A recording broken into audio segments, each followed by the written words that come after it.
Ataukah di sisi mereka mempunyai pengetahuan tentang yang gaib, lalu mereka menuliskannya? Ataukah mereka hendak melakukan tipu daya? Tetapi orang-orang yang kafir itu, justru merekalah yang terkena tipu daya. Ataukah mereka mempunyai Tuhan selain Allah?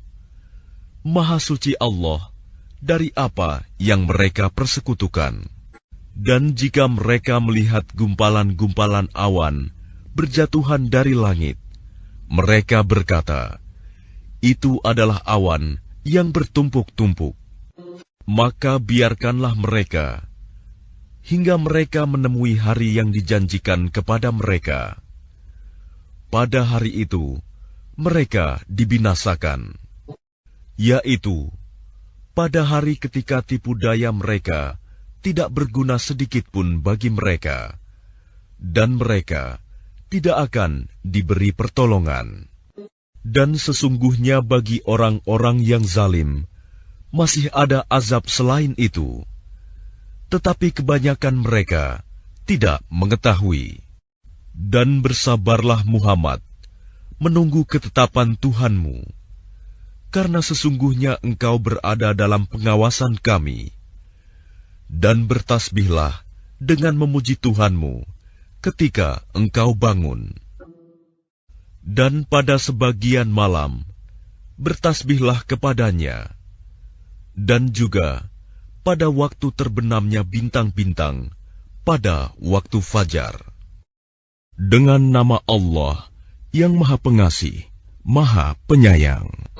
Demi bintang ketika terbenam, kawanmu Muhammad tidak sesat dan tidak pula keliru. Dan tidaklah yang diucapkannya itu Al-Quran menurut keinginannya. Tidak lain Al-Quran itu adalah wahyu yang diwahyukan kepadanya, yang diajarkan kepadanya oleh Jibril yang sangat kuat, yang mempunyai keteguhan. Maka Jibril itu menampakkan diri dengan rupa yang asli, rupa yang bagus dan perkasa. Sedang dia berada di ufuk yang tinggi.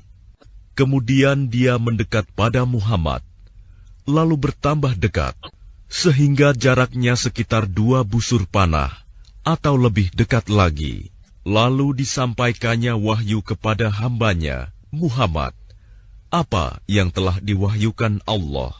Hatinya tidak mendustakan apa yang telah dilihatnya.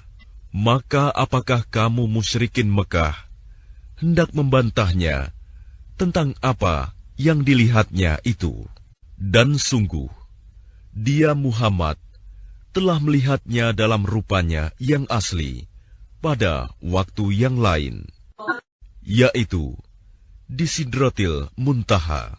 Di dekatnya ada surga tempat tinggal.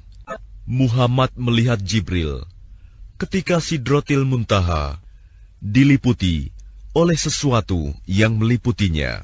Penglihatannya Muhammad tidak menyimpang dari yang dilihatnya itu, dan tidak pula melampauinya.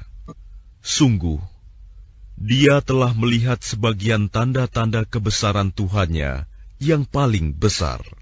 Maka apakah patut kamu orang-orang musyrik menganggap berhala Al-Lata dan Al-Uzza dan Manat yang ketiga, yang paling kemudian, sebagai anak perempuan Allah?